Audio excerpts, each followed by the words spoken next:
Hello students, वैद्युत धारिता नामक चैप्टर में आप लोगों का एक टॉपिक शेष रह गया था, ठीक है ना। और इस पर क्वेश्चन भी आधारित है। हमारा है संधारित्रों का संयोजन। इसके पहले आप लोग क्लास 10th में थे, आप लोग प्रतिरोधों का संयोजन पढ़े थे। अब प्रतिरोध का प्रतीक यही होता है, लेकिन आप लोगों को इस चैप्टर में बताया गया कि जो आपका संधारित्र होता है, संधारित्र का प्रतीक यह होता है, यानी दोनों यह सेम सेम निशान होते हैं। यह आपका सी से डिनोट किया जाता है और इसमें आपका आर से डिनोट किया जाता था, ठीक है। तो हमको किसका संयोजन बताना है? संधारित्रों का संयोजन। जैसे ओम के नियम में प्रतिरोधों का संयोजन था, सेम सेम इसमें भी दो प्रकार का है। एक आपका श्रेणी संयोजन होता है, दूसरा आपका समांतर संयोजन होता है। अब श्रेणी संयोजन और समांतर संयोजन में डिफरेंस क्या है? देखिए, आप लोगों को जब ओम का नियम पढ़ाया जा रहा था तो R बराबर R1 plus R2 plus R3 श्रेणी के लिए था। तो इसमें जो श्रेणी के लिए आएगा वह जस्ट उसका विपरीत उल्टा रहेगा। श्रेणी के लिए 1/c बराबर 1/c1 plus 1/c2 plus 1/c3 plus dot dot dot ऐसे रहता है। यह आपका श्रेणी के लिए आता है। और जो समांतर के लिए होता है, समांतर के लिए डायरेक्ट आपका c बराबर c1 plus c2 plus c3 plus dot dot dot, जितने भी आपका संधारित्र एक साथ जुड़े रहेंगे वही आएगा, लेकिन जस्ट विपरीत ही जान लीजिए, ठीक है। तो प्रूव करते हैं। देखिए, श्रेणी क्रम संयोजन। अब श्रेणी क्रम में किसको जोड़ना है? हमको संधारित्र को ही तो जोड़ना है। अब संधारित्र का प्रतीक क्या होता है?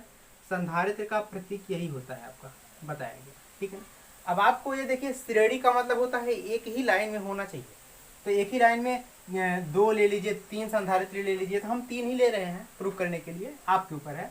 तो यह फर्स्ट संधारित्र हो गया C1, यहाँ पर सेकंड संधारित्र हो गया C2, इसके बाद थर्ड संधारित्र हो गया आपका C3 हो गया, ठीक है।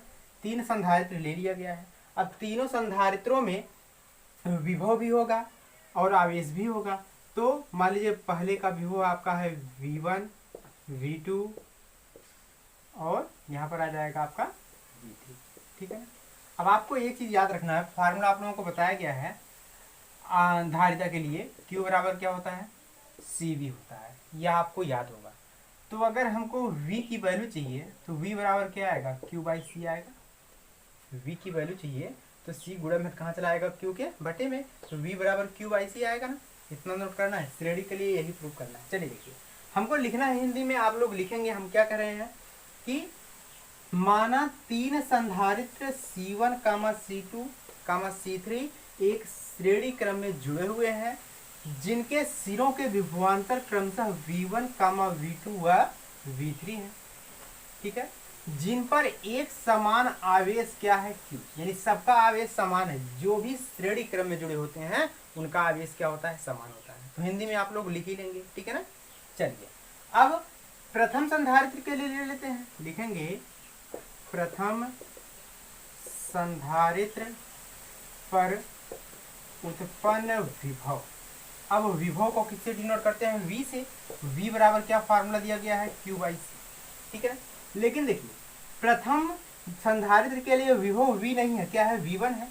आवेश तो सबका समान है, चाहे C1 हो, चाहे C2 हो, चाहे C3, लेकिन संधारित्र यहाँ पर क्या आएगा? C1। यह फर्स्ट समीकरण हुआ। इसी प्रकार से प्रथम के बाद क्या लिखेंगे आप लोग? द्वितीय संधारित्र पर उत्पन्न विभव V2 बराबर Q/ क्या आ जाएगा? C2, इक्वेशन सेकंड है। इसी प्रकार से लिखेंगे तृतीय संधारित्र पर उत्पन्न विभव V3 बराबर Q/C3, ठीक है ना। चलिए, इतना कंप्लीट करने के बाद आपको करना क्या है? समीकरण 1, 2, 3 को जोड़ दीजिए डायरेक्टली। लिखेंगे समीकरण 1 + 2 + 3 से।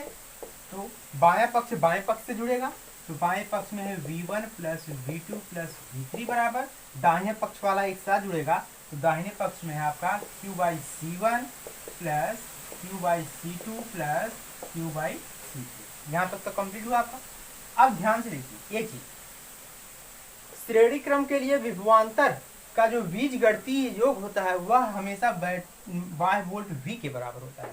तो लिखेंगे क्योंकि V1 + V2 + V3 किसके बराबर होगा? V के।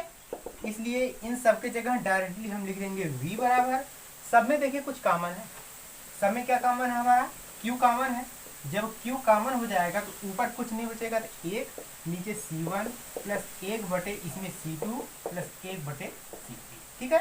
तो V अगर यह क्यू गुणे में इधर आएगा तो बटे में बराबर 1/C1 plus 1/C2 plus 1/C3। यहाँ तक हम क्यों इसको हम इरेज कर रहे हैं इतना।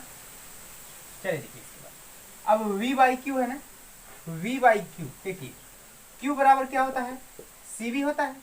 अगर V उधर आएगा इधर से इधर आएगा तो बटे में आएगा बराबर C, तो Q बाई V नहीं V बाई Q है। अगर इसको पलट देंगे V बाई Q तो C भी पलट जाएगा। C के बटे में कुछ नहीं होता तो बटे में 1 होता है, तो C का उल्टा 1/C आएगा। तो V बाई Q की जगह हम 1/C तो लिख ही सकते हैं, हम वही लिख रहे हैं यहाँ पर। तो V बाई Q की जगह आ जाएगा 1/C बराबर 1/C1 plus 1/C2 plus 1/C3। यह आपका श्रेणी क्रम के लिए संधारित्र का संयोजन का फार्मूला। देखिए फर्स्ट श्रेणी क्रम कंप्लीट होने के बाद हमारा सेकंड क्रम है समांतर क्रम संयोजन, ठीक है ना। अब समांतर क्रम के लिए जो भी धारिता संधारित्र आपका व्यवस्थित करना है वह किस क्रम में होना चाहिए, एक दूसरे के समांतर क्रम में, ठीक है ना। तो यह आपका एक संधारित्र है, यह भी आपका एक संधारित्र है। तो कितने संधारित्र ले लें, 3 संधारित्र ले लें। अब तीनों को हमने किस क्रम में जोड़ दिया, एक समांतर क्रम में जोड़ दिया। देखिए यह यहाँ पर एक बैटरी से, उसमें भी एक बैटरी लगा लीजिएगा, बैटरी से हम नहीं जोड़े, प्लस माइनस की एक बैटरी लगा लेंगे, ठीक है ना। विभव यहाँ पर भी देना है। तो चलिए देखिए आपका यह दोनों डायग्राम में फर्क है, यह दोनों रेखाएं समान होंगी लेकिन जो विभव होगा उसमें जो बड़ा वाला रेखा होगा वह प्लस और छोटी वाला लाइन होगा क्या होगा माइनस, ठीक है ना। तो कितने संधारित्र जोड़े गए हैं, 3 संधारित्र C1 C2 C3 किस क्रम में जोड़े गए हैं, समांतर क्रम में। तो हमारा फॉर्मूला जानते हैं Q बराबर क्या होता है, CV होता है, ठीक है ना। तो अब की बार हमारा विभव समान है क्योंकि सबको एक बाह्य बैटरी V से जोड़ा गया है। तो विभव समान है तो आवेश भी अलग होगा, एक इसका आवेश Q1 होगा, यहाँ पर आवेश Q2 होगा, यहाँ पर आवेश क्या होगा Q3।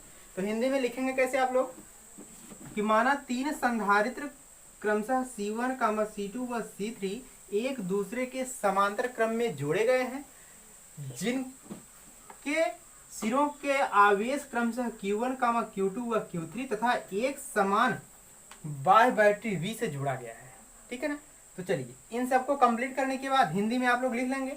तो यहाँ पर लिख रहे हैं प्रथम संधारित्र के लिए, जैसे उसमें लिखे थे, लिखेंगे प्रथम संधारित्र पर उत्पन्न आवेश। अब देखिए आवेश को किससे डिनोट करते हैं, Q से, Q बराबर CV फार्मूला होता है। अब देखिए कौन समान है, केवल V समान है।